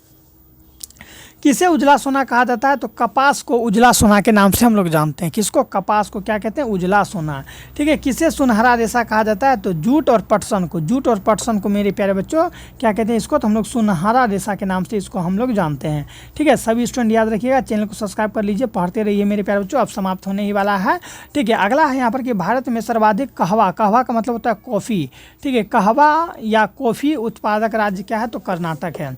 जून जुलाई में बोई जाने वाली बोई जाने वाली और अक्टूबर नवंबर में काटे जाने वाली फसल को क्या कहते हैं, उसको हम लोग खरीफ फसल कहते हैं। जून जुलाई में बोई जाएगी और अक्टूबर नवंबर में काटे जाने वाली फसल को हम लोग खरीफ फसल कहते हैं। क्या कहते हैं बाबू, खरीफ फसल। अगला है कि अक्टूबर नवंबर में बोई जाने वाली और मार्च अप्रैल में काट ली जाने वाली फसल को हम लोग रबी फसल कहते हैं बाबू। उसको क्या कहते हैं, रबी फसल। मैंने आपको इससे पहले भी, ठीक है, खरीफ फसल, रबी फसल, जायद फसल में आप लोगों को मैंने अंतर बता दिया था। क्या बता दिया था, तो अंतर। अगर नहीं देखें तो सर्च मारिए विजय स्टडी पॉइंट, रबी फसल, खरीफ फसल, जायद फसल, आ जाएगा मेरा वीडियो, आप लोग उसको जरूर देख लेंगे। ठीक है, चलिए अगला है कि मार्च अप्रैल में बोई जाने वाली और मई जून में काट ली जाने वाली फसल को हम लोग जायद फसल कहते हैं। क्या कहते हैं, जायद फसल। आप लोग कमेंट करके बताएंगे कि कौन कौन सा फसल जायद फसल होते हैं। ठीक है, चलिए स्थानांतरित कृषि होता है झूम खेती को ही। ठीक है, झूम खेती को हम लोग क्या कहते हैं, स्थानांतरित कृषि कहते हैं। ठीक है, झूम खेती को झूम बराबर झूम शराबी झूम बराबर झूम, हाँ, तो उससे हम लोग क्या कहते हैं बाबू, तो स्थानांतरित कृषि कहते हैं। अगला है कि वर्षा की सहायता से विकसित कृषि प्रणाली क्या कहलाती है, तो वो शुष्क कृषि कहलाती है। क्यों कहलाती है, क्योंकि वो वर्षा की सहायता से ही विकसित हुआ है। वर्षा की सहायता से वो विकसित हुआ, इसलिए उसको हम लोग शुष्क कृषि कहते हैं। ठीक है स्टूडेंट, अगला है कि सफ़ेद अभ्रक किसको कहा जाता है, तो यहाँ देखिए ना, क्या है, मॉस्को वाइट। मॉस्को वाइट को हम लोग क्या कहते हैं, सफ़ेद अभ्रक कहा जाता है। किसको, तो मॉस्को वाइट को सफ़ेद अभ्रक कहा जाता है। अगला है यहाँ पर कि काला अभ्रक किसको कहते हैं, तो यहाँ ना बायोटाइट को। बायोटाइट को क्या कहते हैं बाबू, तो काला अभ्रक कहते हैं। किसको, बायोटाइट को। भूरा या हरा रंग, ठीक है, भूरा या हरा अभ्रक को कहा जाता है। भूरा रहेगा या फिर हरा अभ्रक रहेगा तो उसको हम लोग फ्लोगोपाइट कहते हैं। क्या कहते हैं, फ्लोगोपाइट। ठीक है, कन्नड़ भाषा में घोड़े को क्या कहते हैं, कन्नड़ भाषा में घोड़े को कुद्रे कहते हैं बाबू। क्या कहते हैं, कुद्रे। कुद्रे याद रखिएगा। ठीक है, कुत्ते नहीं बोलिएगा, कुद्रे। अगला है कि लौह अयस्क कितने प्रकार के होते हैं, तो हेमाटाइट, लिग्नाइट और मैग्नेटाइट, यही होता है। लौह अयस्क के कितने प्रकार होते हैं, तो ये देख लीजिए, हेमाटाइट, लिमोनाइट, मैग्नेटाइट। खनिज कितने प्रकार के होते हैं, तो खनिज 2 प्रकार के होते हैं मेरे प्यारे बच्चों। अगला है कि प्राकृतिक में पाए जाने वाले पदार्थ जिसकी एक निश्चित अंतरा है ना, जिसकी एक निश्चित आंतरिक संरचना को क्या कहते हैं, तो उसको हम लोग खनिज कहते हैं। ठीक है, पृथ्वी में पाए जाने वाले पदार्थ, ठीक है, क्योंकि ये खनिज पृथ्वी में ही न पाया जाता है, जिसकी एक निश्चित आंतरिक संरचना हो उसे हम लोग बाबू खनिज कहते हैं। अगला है कि किस राज्य में खनिज तेल का विशाल भंडार है, तो असम में खनिज तेल का बाबू विशाल भंडार है।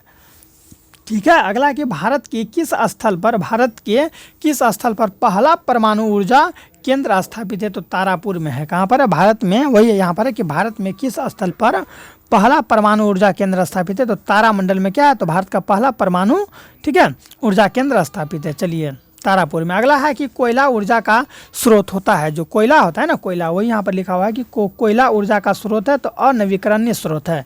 ठीक है, गोंडवाना समूह के कोयले का निर्माण होता है 20 करोड़ वर्ष पूर्व हुआ था। सोचिए 20 करोड़ वर्ष पहले हुआ था गोंडवाना समूह के कोयला, जो कि अब धीरे धीरे समाप्त होने के कगार पर है, क्योंकि उसका लगातार प्रयोग हो रहा है। क्या हो रहा है बाबू, प्रयोग। तो सोचिए एगो कोयला बनने में इतना समय लगता है, बताइए कैसे होगा। इसीलिए न कहते हैं कि कोयला समाप्त हो जाएगा। ठीक है, जिसको हम लोग इतना करोड़ वर्ष बाद बना था, उसका प्रयोग मात्र हम लोग क्या कर लेते हैं, तो 1 से 2 घंटा, 4 घंटा, 6 घंटा उसको हम लोग जला के ख़त्म कर देते हैं। ठीक है, लेकिन उसको बनने में देखिए इतना वर्ष लग गया था।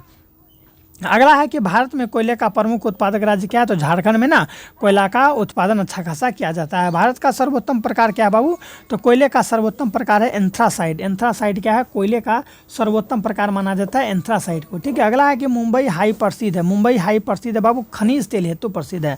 मुंबई हाई क्यों प्रसिद्ध है, तो खनिज तेल के लिए मुंबई हाई प्रसिद्ध है।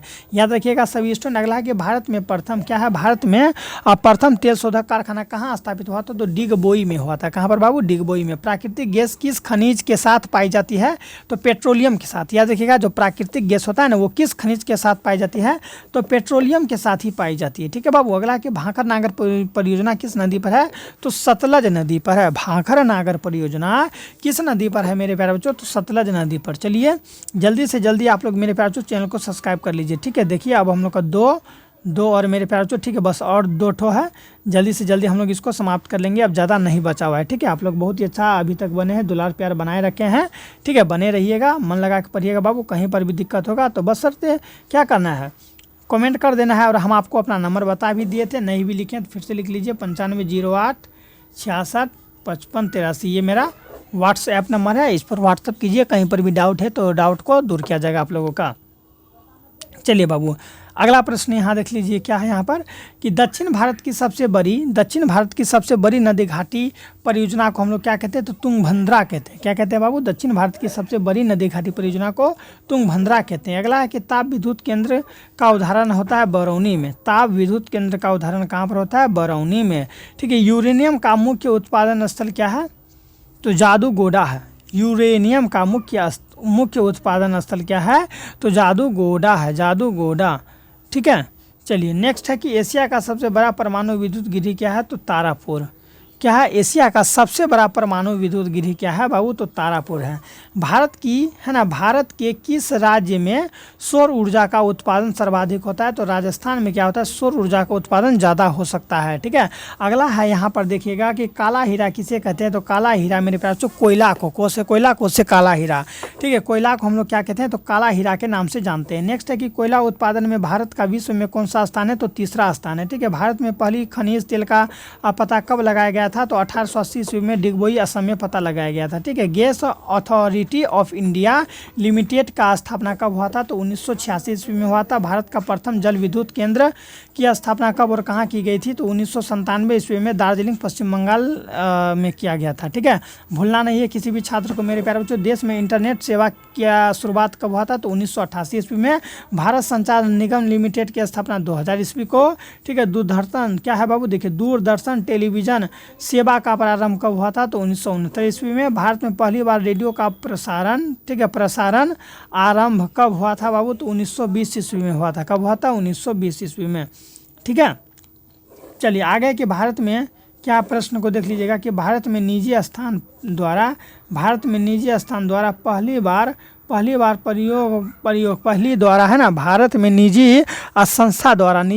के द्वारा पहली बार रेडियो प्रशासन कब हुआ था? तो 1927 ईस्वी में हुआ था। ऑल इंडिया रेडियो की स्थापना 1936 ईस्वी में हुआ था। 1957 ईस्वी में ऑल इंडिया रेडियो नाम बदलकर उसको आकाशवाणी रख दिया गया था। कब रख गया था? 1957 ईस्वी में। कब? 1957 ईस्वी में। हाँ, इसका ऑल इंडिया रेडियो नाम बदलकर उसको आकाशवाणी रख दिया गया था। ठीक है। रेडियो का ही नाम आकाशवाणी रख गया था। अगला है कि आकाशवाणी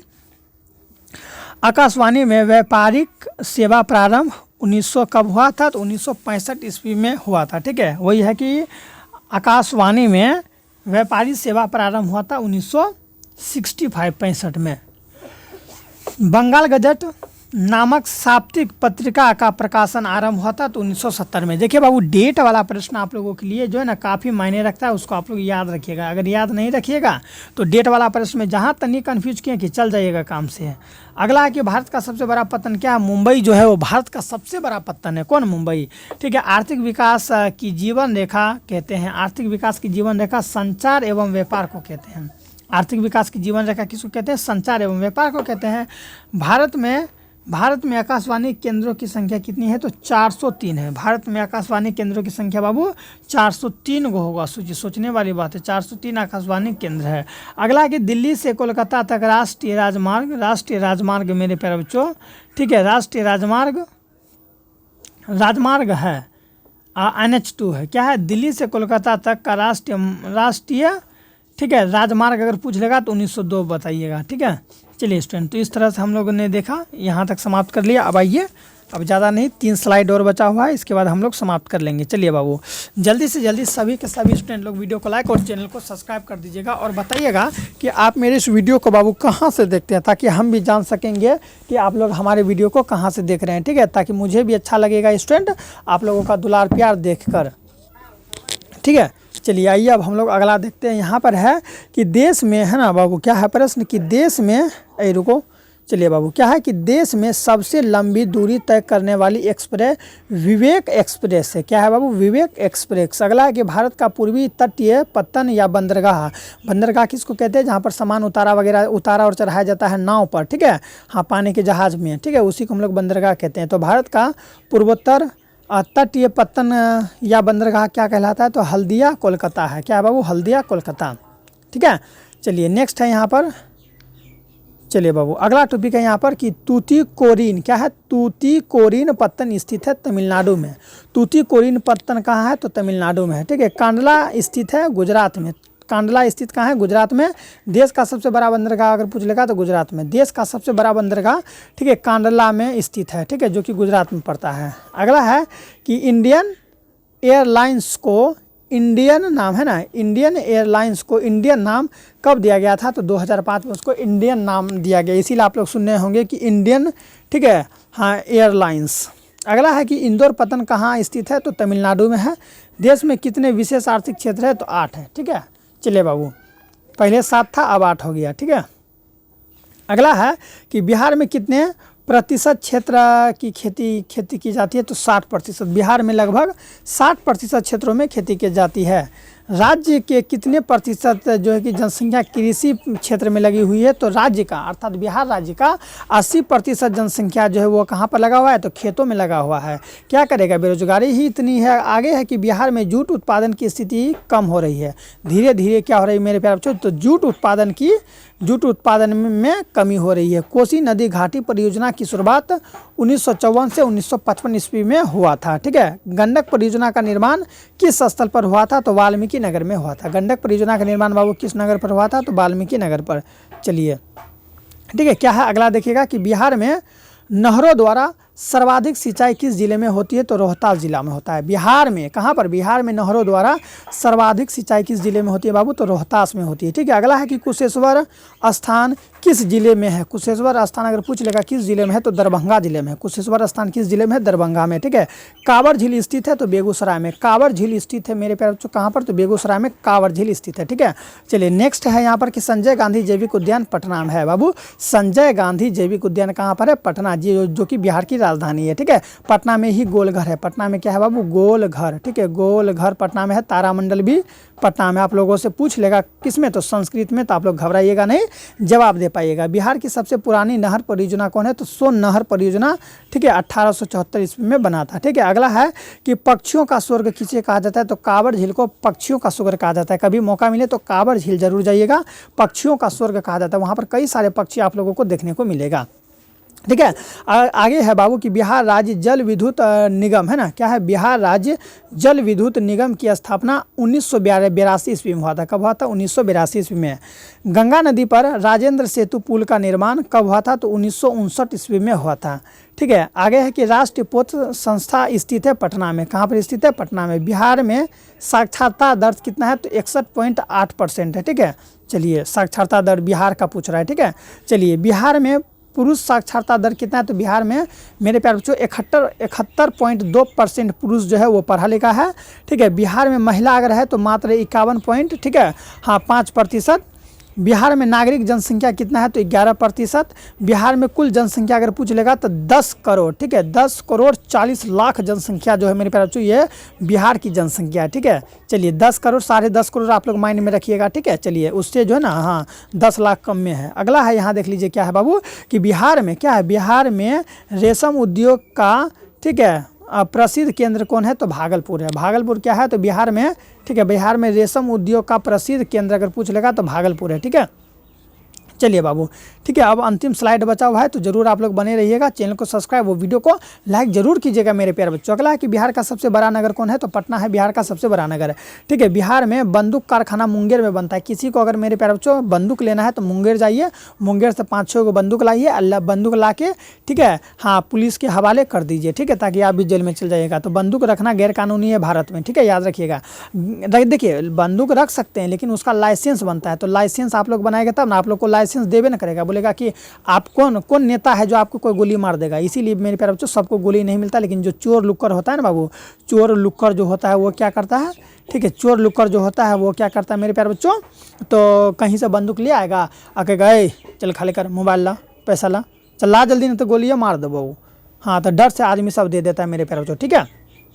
चलिए नेक्स्ट यहाँ देख लीजिए क्या है, याद रखिएगा बाबू, क्या है कि कहलगांव ताप विद्युत परियोजना कहाँ स्थित है, तो भागलपुर में स्थित है। कहाँ पर, कहलगांव ताप विद्युत परियोजना मेरे प्यारे बच्चों भागलपुर में स्थित है, ठीक है। नेक्स्ट है कि ताप विद्युत परियोजना कहाँ स्थित है, तो मुजफ्फरपुर में। बिहार में है ना, बिहार के किस शहर में कांच उद्योग है, तो हाजीपुर में मेरे प्यारे बच्चों, हाजीपुर में क्या है तो कांच उद्योग माना जाता है। कहाँ पर?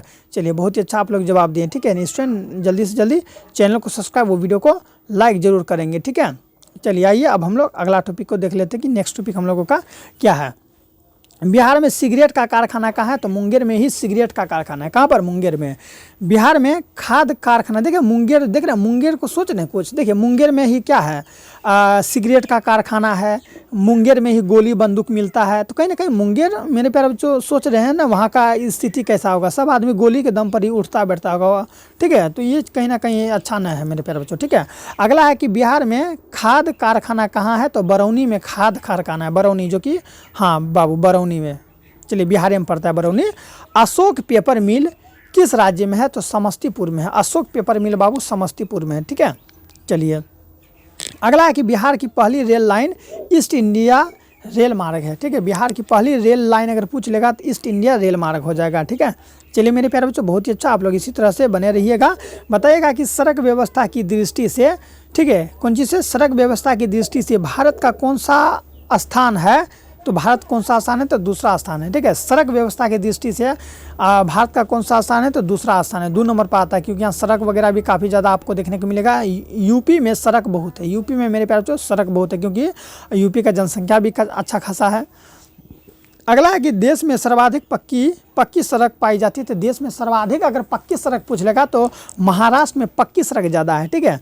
कितना है यहाँ देख लीजिए, 2.70 लाख किलोमीटर का, ठीक है। 2 से लेके 2.70 लाख किलोमीटर, किलोमीटर समझते हैं ना, इस तरह से 1 kilometre, 2 kilometre, 3 kilometre, 4 kilometre, 5 kilometre, इस तरह से मेरे प्यारे बच्चों कितना किलोमीटर तक, हाँ 2.70 लाख किलोमीटर जो है ना महाराष्ट्र में पक्की सड़क है, और हम लोग का बिहार में उतना नहीं है, ठीक है।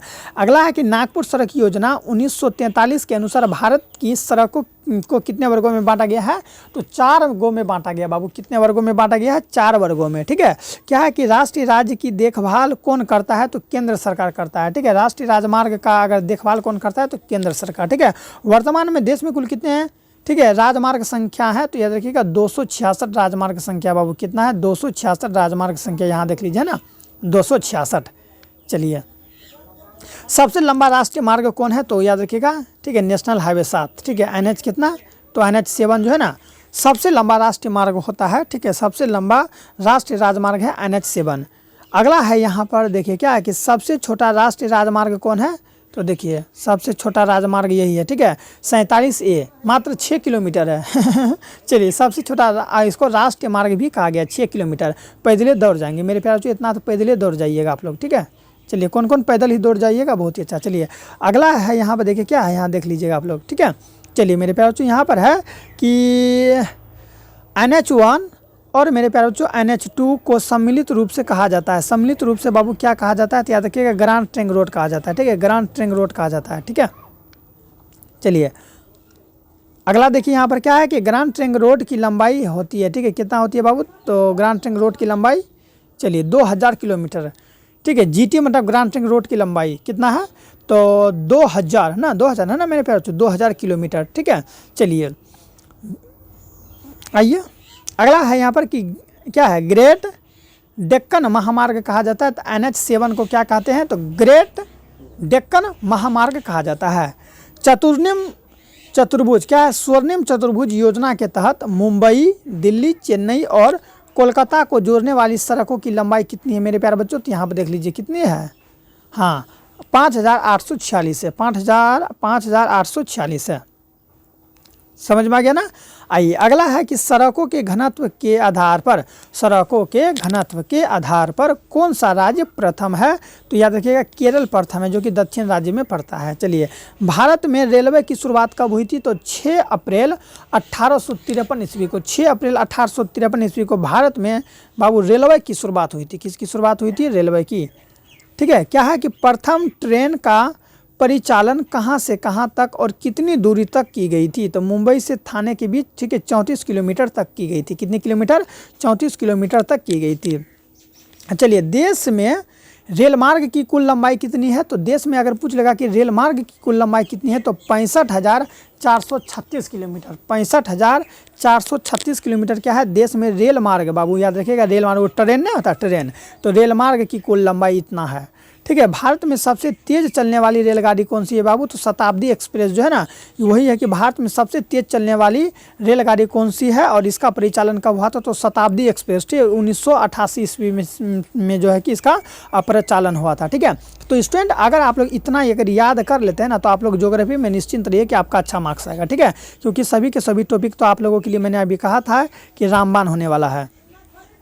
चलिए बाबूगण, आइए अगला देख लीजिए। ठीक है, वीडियो लंबा देख के भाग मत जाइएगा कि सर कितना लंबा हो रहा है। बाबू वन शॉट का मतलब वन शॉट होता है। अगला है कि रेल क्या है बाबू, यहाँ है ना, रेल पटरियों में सबसे, है ना, रेल पटरियों में सबसे क्या है, रेल पटरियों में बड़ी लाइन की चौड़ाई कितनी होती है? तो बड़ी लाइन की चौड़ाई याद रखिएगा 1.67 मीटर होती है। किसकी? तो बड़ी, हाँ, बड़ी लाइन की। अगला है कि रेल पटरी में छोटी लाइन की चौड़ाई 1 मीटर की होती है। पहले 1 मीटर चलता था, अब तो सब जगह बड़ी लाइन ही चलती है। ठीक है, रेल पटरी में मीटर, ठीक है, मीटर गेज की चौड़ाई कितनी होती है? तो मीटर गेज की चौड़ाई याद रखिएगा 0.610 मीटर होती है। ठीक है, भारतीय रेल मार्गों को कितने वर्गों में बांटा गया है? तो 16 वर्गों में बांटा गया है। ठीक है, पूर्वोत्तर रेलवे का मुख्यालय कहाँ है? तो गोरखपुर। गोरखपुर क्या है? पूर्वोत्तर रेलवे का मुख्यालय है बाबू, गोरखपुर में। ठीक है, नेक्स्ट है यहाँ पर कि पूर्व मध्य रेलवे मुख्यालय हाजीपुर बिहार में। बाबू पूर्व मध्य रेलवे मुख्यालय कहाँ पर है? तो हाजीपुर बिहार में। ठीक है, देश में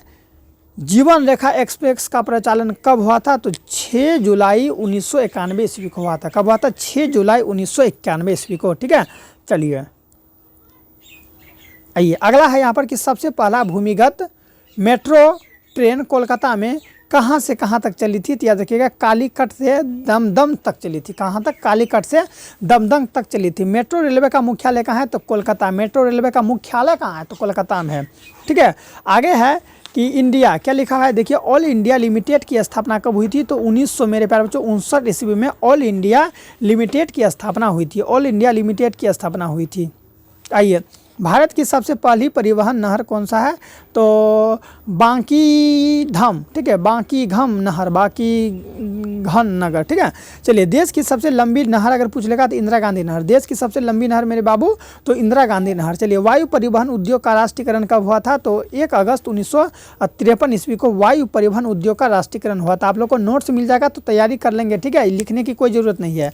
अगला है कि एयरपोर्ट आर्थिक, है ना, एयरपोर्ट अथॉरिटी ऑफ इंडिया का गठन कब हुआ था? तो 1 अप्रैल 1955 ईस्वी को हुआ था। इंडियन एक्सप्रेस का ब्रांड मेरे पास जो इंडियन, ठीक है, इंडियन एयरलाइंस का ब्रांड नाम क्या है? तो याद रखिएगा इंडियन है। क्या है बाबू? इंडियन एयरलाइंस का ब्रांड क्या है? तो इंडियन ही है। ठीक है, भारत में पहली डाक सेवा की शुरुआत जो है कि किसने किया था? तो लॉर्ड क्लाइव ने किया था। किसने किया था? Lord Clive. ठीक है, भारत में पहले डाक सेवा की शुरुआत किसने किया था? तो लॉर्ड क्लाइव ने किया था। चलिए याद रखिएगा ना, बिल्कुल याद रखना है। भारत को कुल कितने क्षेत्रों में बांटा गया है? तो भारत को कुल कितने, ठीक है, क्षेत्रों में बांटा गया? 8 क्षेत्रों में बांटा गया है। ठीक है स्टूडेंट, चलिए बहुत ही अच्छा, इसी तरह से बने रहिएगा। अगला टॉपिक है नेक्स्ट हम लोगों का, भारत में टेलीग्राम सेवा की शुरुआत कब हुई थी? तो 1851 ईस्वी में टेलीग्राम की शुरुआत हुई थी। भारत में टेलीफोन की शुरुआत कब हुई थी? तो 1881, ये 1851 में। ठीक है, महानगर टेली निगम, है ना, महानगर टेलीफोन निगम की स्थापना 1986 ईस्वी में हुआ था। बाबू कब हुआ था? 1986 ईस्वी में। ठीक है, चलिए पटना हवाई अड्डा का नाम है तो प्रकाश है, यहाँ आप देख लीजिए, है ना, प्रकाश क्या है? जयप्रकाश अंतर्राष्ट्रीय हवाई अड्डा। जयप्रकाश अंतर्राष्ट्रीय हवाई अड्डा पटना हवाई अड्डा का नाम है। ठीक है, पटना में एक हवाई अड्डा है जिसका नाम है जयप्रकाश अंतर्राष्ट्रीय हवाई अड्डा। ठीक है, क्या भूलना है? किसी भी छात्र को नहीं भूलना है। अगला है मेरे छात्रगण कि बिहार में रेल मार्ग का मुख्यालय कब है? ठीक है, बिहार में रेल मार्ग की शुरुआत कब हुई थी? तो 1860 ईस्वी में। बिहार में रज्जू मार्ग कहाँ पर है? तो राजगीर में। रज्जू मार्ग होता है पहाड़ में, देखते होंगे आप लोग कि एक पहाड़ से दूसरा पहाड़ जाने के लिए एक रस्सी होता है, इसमें लटक जाइए, सुर यहाँ से यहाँ तक आप पहुँच जाइएगा, तो वही होता है हम लोग का रज्जू मार्ग। ठीक है, चलिए मंदार हिल कहाँ है बाबू? बांका में है, जो कि हम लोग मेरे पास 2 बार गए हैं। ठीक है, अपने कोचिंग के स्टूडेंट को लेके बांका गए हुए हैं। ठीक है, मंदार हिल कभी मौका मिलेगा जरूर जाइएगा, पहाड़ पर पैदल चढ़िएगा। ठीक है, रज्जू मार्ग से नहीं जाइएगा, पैदल चढ़िएगा, आनंद लेने में बहुत ही मज़ा आएगा। ठीक है, चलिए नेक्स्ट है यहाँ पर कि राष्ट्रीय पोत संस्था पटना के किस घाट में है, तो महेंद्रू घाट में है। बिहार का सबसे अधिक आबादी किस जिला का है, तो पटना का है। तो मेरे प्यारे बच्चों इस तरह से हम लोगों ने यहाँ तक देखे कि हम लोगों ने सभी देख लिया। चलिए अब हम लोग का ज़्यादा नहीं मेरे प्यारे बच्चों, मानचित्र अध्ययन का कुछ ही प्रश्न है, मात्र 4 से 5 होगा, हम लोग उसको भी कर लेते हैं ताकि आप लोगों को बहुत ही अच्छा लगेगा। जल्दी से स्टूडेंट चैनल को सब्सक्राइब और वीडियो को प्लस में लाइक कर दीजिए मेरे प्यारे बच्चों। अगर दोस्त है दोस्त, अगर नहीं है तो कोई बात नहीं, अगर है तो उसको शेयर जरूर कर दीजिए। अगर अभी तक आप लोग यहाँ तक बने हुए हैं तो आप लोग पढ़ने में से एक होंगे, ठीक है। आप लोग पढ़ना चाहते हैं तभी आप लोग होंगे, नहीं तो आने वाले कितने आते हैं और जाने वाले कितने जाते हैं। अगला है कि उच्च, है ना, यहाँ देख लिया मानचित्र अध्ययन में से है कि उच्च क्या है, उच्चावच प्रदर्शन के लिए हेस्तूर विधि का विकास किसने किया था, तो लेहमान ने किया था। याद रखिएगा कि पूछ लेगा कि उच्चावच प्रदर्शन के लिए हेस्तूर विधि का विकास किसने किया था, तो लेहमान ने किया था। तल चिन्ह की सहायता से किस स्थान की मापी जाती है ऊंचाई, तो स्थानीय ऊंचाई की मापी जाती है बाबू, ठीक है। तल चिन्ह की सहायता से किसी स्थान की मापी जाती है, तो याद रखिएगा हाँ, स्थानिक ऊंचाई मापी जाती है, ठीक है। अगला है कि स्तर रंजन विधि के द्वारा, है ना, स्तर रंजन विधि के तहत मानचित्र के, है ना, मानचित्र में नीले रंग से, है ना, नीले रंग से किस भाग को जो है कि दिखाया जाता है, तो जल को दिखाया जाता है। मानचित्र में मैप वगैरह में आप लोग जो है ना नीला रंग जहाँ पर मिल जाएगा, नीला रंग समझते हैं ना, ब्लू मेरे प्यारे बच्चों, ठीक है। ब्लू रंग अगर मिल जाएगा आप लोगों को तो समझ जाएगा कि वहाँ पर क्या दर्शाया जाता है मेरे प्यारे बच्चों, तो वो जल को दर्शाया जाता है। कहाँ पर, तो मानचित्र में, ठीक है, हाँ मानचित्र में। तो मेरे प्यारे बच्चों इस तरह से हम लोगों का टोटल समाप्त हो गया। अब अगले क्लास में मैं आप लोगों को ये ऑब्जेक्टिव करवा लूँगा। यहाँ देखिए ना ऑब्जेक्टिव, ये मैं आप लोगों को अगले क्लास में करा दूंगा। तो जल्दी से बताइएगा कि आप लोगों को मेरे प्यारे बच्चों ये क्लास कैसा लगा, ठीक है। ये क्लास आप लोगों को कैसा लगा, ठीक है, क्लास कैसा लगा। अगर अच्छा लगा होगा तो आप लोग वीडियो के अंत में मेरे प्यारे बच्चों एक बार, ठीक है, एक बार मेरे प्यारे बच्चों, ठीक है, आग का, ठीक है, हाँ मेरे प्यारे बच्चों फायर का इमेज जरूर भेजेंगे, ठीक है, फायर का इमेज भेजेंगे ताकि हम जान जाएंगे कि आप लोग वीडियो के अंत तक बने हुए हैं। तो फायर का इमेज जरूर भेजिएगा मेरे प्यारे बच्चों, ठीक है। और चैनल को सब्सक्राइब करके वीडियो को लाइक कर दीजिएगा। और कहीं पर दिक्कत है तो मेरा नंबर आप लोगों को मैंने दे ही दिया था, नहीं भी लिखे तो एक बार फिर से लिख लीजिए, 9508 66 55 83। इस नंबर पर हाई भेजिए, नोट्स आपको फ्री में मिल जाएगा। बाय मेरे प्यारे बच्चों, love you all of you, सभी के सभी स्टूडेंट अपना ख्याल रखिएगा। बाय मेरे प्यारे बच्चों।